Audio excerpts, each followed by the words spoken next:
Alors je suis infirmier de nuit aux urgences. Je suis infirmière aux urgences. Je suis infirmière en réanimation. Je suis aide-soignante. Je suis cadre au service de réanimation adulte. Moi, je suis infirmière en réanimation. Et moi, je suis infirmier aussi en réanimation. Depuis 1 an et demi. Et moi, ça fait 10 ans. Alors, je suis aux urgences depuis avril 2017. Et moi depuis 13 ans. Moi, j'y suis depuis 14 ans maintenant. Alors moi, je suis arrivé il y a 4 ans, mais j'ai déjà une expérience en réanimation un peu plus longue, un peu 10 ans. J'ai exercé la fonction d'encadrement depuis il y a 2 ans et demi et 1 an après en tant que cadre de santé depuis juin 2018.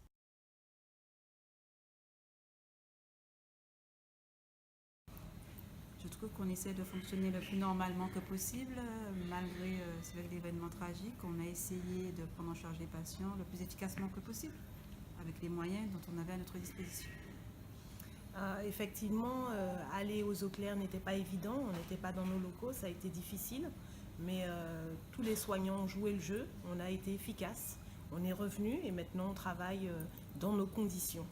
Ce sont de bonnes conditions. Alors c'est une situation qui n'est pas évidente, pas facile, mais malgré tout, malgré ces conditions-là, on a une équipe qui reste soudée, qui reste unie, un encadrement qui est présent, qui du coup, même si les conditions sont effectivement difficiles, nous permettent d'être efficaces et de prendre en charge nos patients de la meilleure façon possible, vu les conditions auxquelles nous faisons face.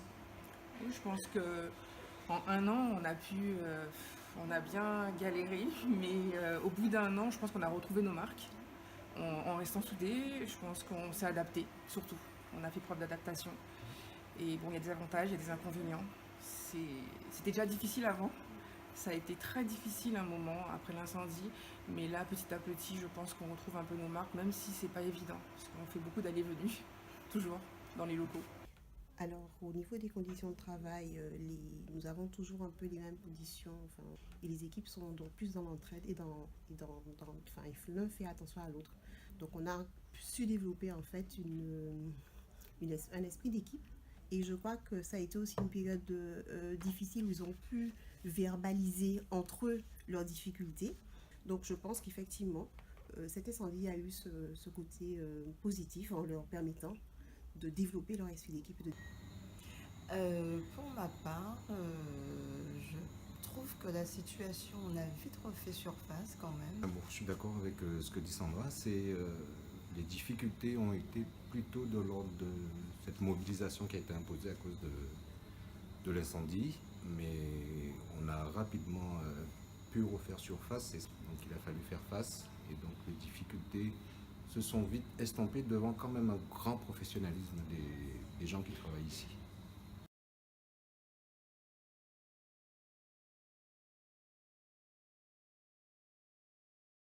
Je les trouve équivalentes, parce que je pense que tout le personnel est très motivé aussi à prendre les patients en charge de façon optimale. Certes, il peut y avoir quelques défauts au niveau du matériel, mais nous faisons en sorte que les prises en charge soient totalement en concordance avec ce qu'il est requis pour les patients. Je suis d'accord avec ma collègue, effectivement, on travaille au maximum de ce qu'on peut faire avec les moyens que nous avons et le travail se fait correctement et on a de bons professionnels au CHU, donc on travaille correctement. Par rapport à avant l'incendie, il y a eu un moment où c'était le vrai trou noir. On a tenu, bon, on était là, mais il faut avouer quand même que entre les conditions, Le temps qu'on prenne nos marques, qu'on prenne nos repères, et puis on était là, on avait les compétences, mais on était perdus et fatigués. Mais je pense que maintenant, avec du recul, là, on commence à s'en sortir. Il y a effectivement une période où c'était effectivement un peu laborieux, puisqu'on n'avait pas vraiment nos marques, mais maintenant, comme elle dit, on se retrouve un petit peu, on commence à mettre en place des choses pour mieux en prendre en charge les patients. On améliore aussi notre organisation de soins et du coup on s'oriente vers une meilleure qualité de prise en charge au fur et à mesure des jours qui avancent.